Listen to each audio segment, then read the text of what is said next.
ഉപരതി പറഞ്ഞല്ലോ. അന്ധകരണം വാസനാബദ്ധമാണ്. വാസന അവനെ കർമ്മഠനാകും. കർമ്മഠനാകുക എന്ന് പറഞ്ഞാൽ കർമ്മത്തിൽ മുഴുകാൻ പ്രേരിപ്പിക്കുന്നു. എങ്ങനെ? മറ്റു സാധനങ്ങളെല്ലാം വിസ്മരിച്ചുകൊണ്ട് കർമ്മത്തിൽ മുഴുകാൻ പ്രേരിപ്പിക്കുന്നു.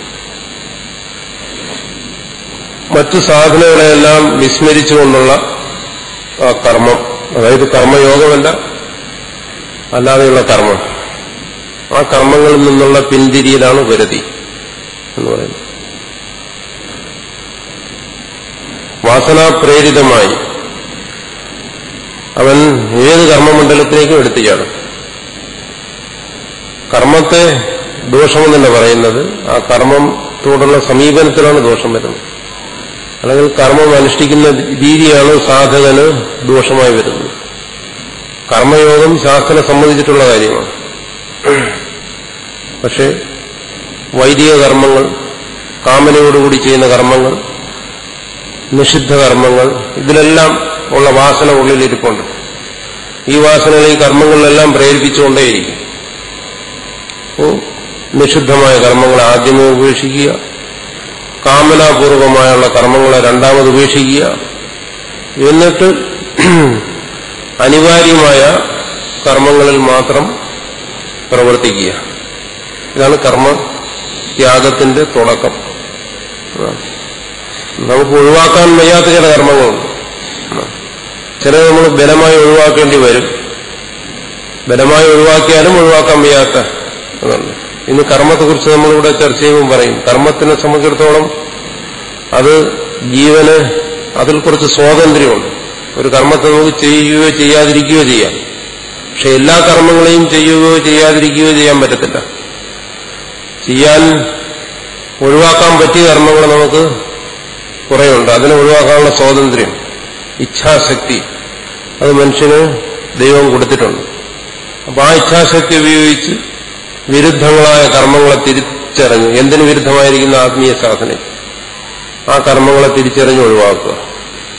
സകാമ കർമ്മങ്ങൾ, നിഷിദ്ധ കർമ്മങ്ങൾ, ഇതിനെല്ലാം ഒഴിവാക്കുക. എന്നിട്ട് ചിത്തശുദ്ധിക്ക് ഉപകരിക്കുന്ന കർമ്മങ്ങൾ, കാരണം വാസന ഉണ്ടെങ്കിൽ കർമ്മം ചെയ്തേ പറ്റും. അപ്പൊ ചിത്തശുദ്ധിക്ക് ഉപകരിക്കുന്ന കർമ്മങ്ങൾ, അത് തനിക്ക് തിരിച്ചറിയാനുള്ള വിവേകമില്ലെങ്കിൽ ഗുരു നിർദ്ദേശിക്കുന്നത് ചെയ്യുക. ഗുരു പറയുന്നു നീ ഇന്ന കർമ്മം ചെയ്യുക എന്ന് പറയുന്നത് അത് ചെയ്യുക. കാരണം തന്റെ വിവേകം അത്രമാത്രം പക്വമല്ല. അപ്പൊ തന്റെ ധർമ്മം, അതായത് സ്വധർമ്മം എന്തെന്ന് തിരിച്ചറിയാൻ വയ്യ. തിരിച്ചറിയാൻ വയ്യെങ്കിൽ പിന്നെ എന്ത് ചെയ്യണം? ഉള്ളിൽ ആ വിവേകമില്ലെങ്കിൽ പിന്നെ വിവേകമുള്ളവരെ സമീപിക്കുക, ശാസ്ത്രത്തെ, ഗുരുവിനെ സമീപിക്കുക. ഗുരു ഉപദേശം അനുസരിച്ച് ചെയ്യുക, പ്രവൃത്തി. ഇതാണ് തന്റെ ധർമ്മമൊന്ന് സമാധാനിച്ച് ആ പ്രവൃത്തി ചെയ്യുക. എന്തിനു വേണ്ടി? അന്ധകരണ ശുദ്ധിക്ക് വേണ്ടി. അങ്ങനെ പ്രവൃത്തി ചെയ്യുമ്പോൾ ഒരുപാട് കർമ്മങ്ങളെ നമുക്ക് ഒഴിവാക്കാൻ പറ്റും.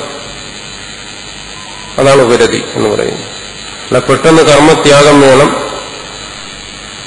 എന്ന് ഒരാൾ ആഗ്രഹിച്ചാൽ അത് നടക്കത്തില്ല. എന്തുകൊണ്ട് നടക്കുന്നില്ല? നമുക്കറിയാം, കർമ്മത്യാഗം, വാസന പ്രേരിതമായി വരുന്ന ഈ കർമ്മങ്ങളെല്ലാം ത്യജിക്കുക എന്ന് പറയുന്നത് അസാധ്യമാണ്. കാരണം നമ്മുടെ ഉള്ളിലുണ്ടാകുന്ന ഒരു വിചാരത്തെ പോലും നമുക്ക് ബോധപൂർവം ത്യജിക്കാൻ കഴിയുന്നില്ല. അനിഷ്ടമെന്ന് കണ്ടാൽ പോലും ഒരു വികാരത്തെ പോലും ത്യജിക്കാൻ കഴിയാത്തയാള് പ്രബലമായ കർമ്മങ്ങൾ എങ്ങനെ ത്യജിക്കും? അത് ഏറെക്കുറെ ദുഷ്കരമാണ്.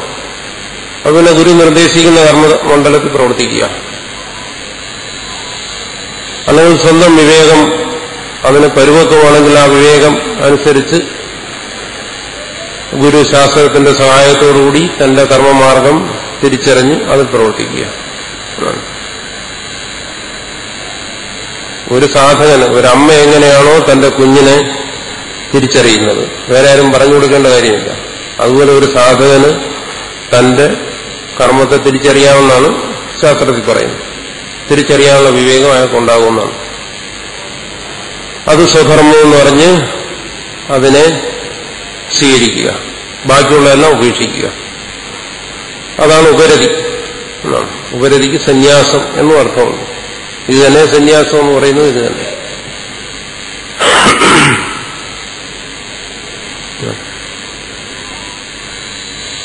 ശമം, ദമം, ഉപരതി ഇതെല്ലാം ഒരാളിൽ വേണ്ടത്ര ഉണ്ടായിരിക്കണം ശ്രവണ അതിസാധനങ്ങൾക്ക് വേണ്ടി. അടുത്ത് വരുന്നത് ശ്രദ്ധ എന്ന് പറയും.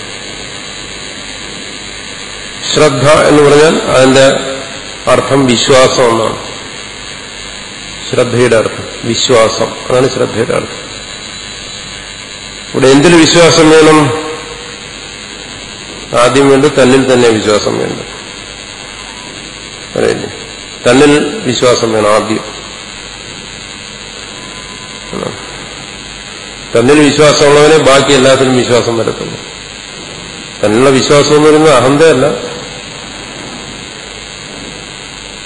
അതായത് തന്നെ തിരിച്ചറിയുമ്പോൾ ഉണ്ടാകുന്ന ഒരു വിശ്വാസം, താൻ ഇതിന് പറ്റിയവനാണെന്നുള്ള ഒരു വിശ്വാസം, അതാദ്യം വേണം. അതായത് ഈ മാർഗത്തെ സഞ്ചരിക്കുന്നവർക്ക് തന്നെ പലപ്പോഴും സംശയം തോന്നും, താൻ ഇതിന് പറ്റിയവനാണോ എന്നുള്ളൊരു സംശയം തോന്നും. ശ്രദ്ധ കുറവായിരിക്കും. തനിക്കിത് പറ്റുമോ എന്നുള്ളൊരു സംശയം തോന്നും. താൻ ഇതിന് യോഗ്യനാണോ, തനിക്ക് മുന്നോട്ട് പോകാൻ പറ്റുമോ എന്നുള്ള ഒരു സംശയം വരും. ആ സംശയമാണ് ആദ്യം മാറേണ്ടത്. ശ്രദ്ധ തന്നിൽ തന്നെ ഉണ്ടാവണം. തനിക്കിതിന് കഴിയും എന്നുള്ള വിശ്വാസം ആദ്യം വേണം. അതുള്ളവനാണ് പിന്നെ ഗുരുവിനെ അന്വേഷിക്കുന്നതും ശാസ്ത്രത്തെ അന്വേഷിക്കുന്നതും സാധനങ്ങളിൽ പ്രവർത്തിക്കുന്നതും എല്ലാം. ആ ശ്രദ്ധ വിശ്വാസം ആദ്യമില്ലെങ്കിൽ പിന്നീട് അവന്റെ പ്രവർത്തനം മുന്നോട്ട് പോകത്തില്ല. അതിന് നമ്മൾ ആത്മവിശ്വാസം എന്ന് പറയുമല്ലോ, അത് തന്നെ. ആത്മാവിനെ അറിഞ്ഞിട്ട് വിശ്വസിക്കാനൊന്നും പറ്റുന്നില്ലെങ്കിലും ഈ ശരീരവും മനസ്സും എല്ലാം കൂടെ ചേർന്ന ഒരു വ്യക്തിയുണ്ടല്ലോ, ആ വ്യക്തിയിലെങ്കിലും വിശ്വാസം വേണം കുറഞ്ഞ പക്ഷം. തന്നിൽ വിശ്വാസമില്ലാത്തവന് പിന്നെ ഒന്നിനും വിശ്വാസം വരത്തില്ല. ഗുരുവിനും വിശ്വാസം വരത്തില്ല, ശാസ്ത്രത്തിനും വിശ്വാസം വരത്തില്ല, ഈശ്വരനും വിശ്വാസം വരത്തില്ല. തനിക്ക് ഇതിനുള്ള യോഗ്യതയുണ്ട് എന്ന് ഒരുത്തന് സ്വയം ബോധ്യം വരണം. അല്ലെങ്കിൽ അവന് നിരന്തരമായി പ്രവർത്തിക്കാൻ പറ്റത്തില്ല. തന്നെക്കുറിച്ച് തന്നെ എപ്പോഴും സംശയമായിരിക്കും. തനിക്കിത് പറ്റുമെന്ന് തോന്നുമ്പോൾ പ്രവർത്തിക്കും, പറ്റില്ല എന്ന് തോന്നുമ്പോൾ ഒന്നുകിൽ പ്രവർത്തിക്കാതിരിക്കും, അല്ലെങ്കിൽ അതിന് വിപരീതമായി പ്രവർത്തിക്കും. അത് താൻ നേടിയതെല്ലാം ഒരു നിമിഷം കൊണ്ട് നഷ്ടപ്പെടുത്തും. അല്ലെങ്കിൽ അന്ധതയിലേക്ക്, തമസ്സിന് അടിപ്പെട്ടു പോകും. അപ്പോ ശ്രദ്ധ അത് വേണം. താൻ ആധ്യാത്മികമായ സാധനങ്ങൾ അനുഷ്ഠിക്കുന്നതിന് യോഗ്യനാണ്, തനിക്ക് മാർഗത്തിൽ പരിശ്രമിച്ചാൽ മുന്നോട്ട് പോകാൻ പറ്റും എന്നുള്ള ശ്രദ്ധ അതാദ്യം വേണം. പിന്നെ ശാസ്ത്രത്തിൽ ശ്രദ്ധ വേണം. അപ്പോൾ അവന് ശാസ്ത്രത്തെ അന്വേഷിക്കും. ഗുരുവിൽ ശ്രദ്ധ വേണം, ഗുരുവിൽ വിശ്വാസം വരും. സാധനയിലും ഫലത്തിലും വിശ്വാസം വരും. ആത്യന്തികമായ ഫലം ജ്ഞാനപ്രാപ്തി, അല്ലെങ്കിൽ മോക്ഷം, അല്ലെങ്കിൽ ഭക്തി, ഏതാണോ അവന്റെ വാസന അതിനനുസരിച്ച് അതിനുള്ള സാധനങ്ങൾ ഇന്നതൊക്കെയാണ്. സേവ, ഗുരുസേവ, ശുശ്രൂഷ, ശ്രവണം, മനനം, ഈശ്വരാരാധന, ഉപാസന തുടങ്ങിയ ഈ സാധനങ്ങളിലെല്ലാം അവന് ശ്രദ്ധ വരും, വിശ്വാസം വരും. കാരണം ഈ സാധനങ്ങൾക്കെല്ലാം ഫലമുണ്ട് എന്നുള്ള വിശ്വാസമാണ്. അപ്പൊ സാധ്യത്തിനും സാധനയിലുമുള്ള വിശ്വാസം അത് ശ്രദ്ധ, സാധകനുള്ള വിശ്വാസം അത് ശ്രദ്ധ.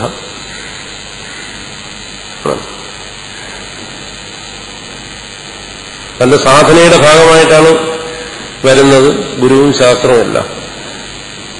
ഗുരുവിനെ താൻ ആശ്രയിക്കുന്നത് തന്റെ സാധനയുടെ പൂർണ്ണതയ്ക്ക് വേണ്ടിയിട്ടാണ് ഗുരുവിനെ ആശ്രയിക്കുന്നത്. അപ്പോൾ ഗുരുവിന് ശ്രദ്ധ വേണം, വിശ്വാസം വേണം. ഇതെല്ലാം സഫലമാണ് എന്നുള്ള ദൃഢമായ വിശ്വാസം, അതാണ് ശ്രദ്ധ എന്ന് പറയുന്നത്. ശ്രദ്ധയ്ക്ക് വളരെ പ്രാധാന്യം കൊടുക്കുന്നു. ശ്രദ്ധയിൽ ലേശമെങ്കിലും ഭംഗം വന്നു കഴിഞ്ഞാൽ ആധ്യാത്മിക സാധനയുടെ ഫലങ്ങളെല്ലാം നഷ്ടപ്പെടുന്നു എന്നാണ്. നേടിയതും നഷ്ടപ്പെടും. ഇവിടെ നഷ്ടമെന്ന് പറയുന്നത് ഇനി കിട്ടാനുള്ളത് നഷ്ടപ്പെടുകയല്ല, നേടിയതും നഷ്ടപ്പെടും എന്നാണ്. അതായത് മേലിലേക്ക് ചെന്നിട്ട് വീണു കഴിഞ്ഞാൽ മുറിവ് കൂടുതലായിരിക്കും, താഴെ നിന്ന് വീണു കഴിഞ്ഞാൽ മുറിവ് അത്രയും വലുതായിരിക്കത്തില്ല. നമ്മൾ ഒരു ഏണി കൂടെ കയറുകയാണ്. ഏറ്റവും മേളിൽ ചെന്നിട്ട് വീണ് കഴിഞ്ഞാൽ കഴുത്തൊടിഞ്ഞു പോകും. താഴെ നിന്ന് വീണാൽ ചെറിയ പോറലേ പറ്റത്തുള്ളൂ. അപ്പൊ ശ്രദ്ധയിൽ ഏതെങ്കിലും ഭാഗത്ത് ന്യൂനത വന്നു കഴിഞ്ഞാൽ അവന് അതുവരെ നേടിയതെല്ലാം നഷ്ടപ്പെട്ടിട്ട് വീണ്ടും ഒന്നേന്ന് തുടങ്ങേണ്ടി വരും. അതാണ് ഈ മഹർഷിമാരുടെ കാര്യം പറയുന്നത്. അവർ കഠിനമായ തപസ് 1000 വർഷമൊക്കെ ചെയ്തുകൊണ്ടിരിക്കുന്നു. അപ്പോ മായ വന്ന് പിടിവിടുന്നു, എല്ലാം നഷ്ടപ്പെടുന്നു, വീണ്ടും ആദ്യം മുതൽ ഒന്നേന്ന് തുടങ്ങും. വീണ്ടും എല്ലാം ആദ്യം മുതൽ തുടങ്ങേണ്ടി വരുന്നു. കാരണം നാശം എന്ന് പറയുമ്പോൾ അത് സമ്പൂർണ്ണ നാശമാണ് സംഭവിക്കുന്നത്. അതെല്ലാം എന്തുകൊണ്ട് സംഭവിക്കുന്നു? ശ്രദ്ധ നഷ്ടപ്പെടുന്നതുകൊണ്ടാണ്. സാധനത്തിനും ഫലത്തിനുമുള്ള ശ്രദ്ധ നഷ്ടപ്പെടുമ്പോൾ എല്ലാം പോകും. അതുകൊണ്ട് ശ്രദ്ധ അത് വേണം. ദൃഢമായ വിശ്വാസം വേണം. ഇതിലെല്ലാം അചഞ്ചലമായ സ്ഥിരമായ വിശ്വാസം ഇതിലെല്ലാം ആവശ്യമാണ്.